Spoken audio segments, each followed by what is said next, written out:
ఈ లోకములో ఆధ్యాత్మిక క్రీడాకారులెవరు? క్రీడాకారులు అనగా ఆటలు ఆడేవారు.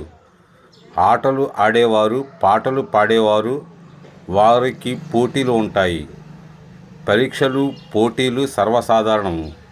దీని గురించి పరిశుద్ధ గ్రంథములో అపోస్తుడైన పౌలు తిమోతికి రాసిన 2వ పత్రిక 2వ అధ్యాయము 5వ వచనములో ఒక మాట వ్రాయబడి ఉన్నది. దానిని ముందు చదివి వినిపిస్తాను. మరియు జట్టి అయిన వాడు పోరాడునప్పుడు నియమ ప్రకారము పోరాడకుంటే వానికి కిరీటము దొరకదు.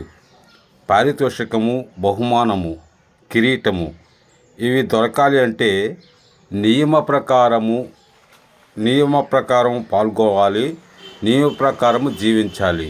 నియమ నిబంధనలు ప్రతి ఆటలలోనూ మరియు పాటల పోటీలలోనూ ప్రతి విధమైన పోటీ పరీక్షల్లో కూడా నియమ నిబంధనలు ఉంటాయి.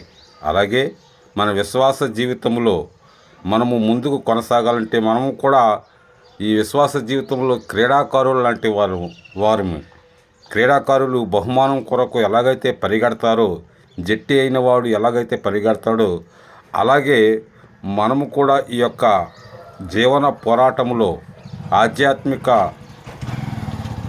ఆధ్యాత్మికమైన భక్తిలో మనము ముందుకు కొనసాగాలంటే, ఈ క్రీడాకారులు విజయం పొందాలంటే, కిరీటం పొందాలంటే, బహుమానం పొందాలంటే, పారితోషికం పొందాలంటే మనము జట్టైన పోరాడినప్పుడు నియమ ప్రకారము పోరాడాలి. అట్టి పోరాటము నువ్వు పోరాడినప్పుడు ఆ యొక్క బహుమానము నువ్వు అందుకోగలవు. అట్టి కృప దేవుడు నీకు దయచేయునుగాక. ఆమేన్.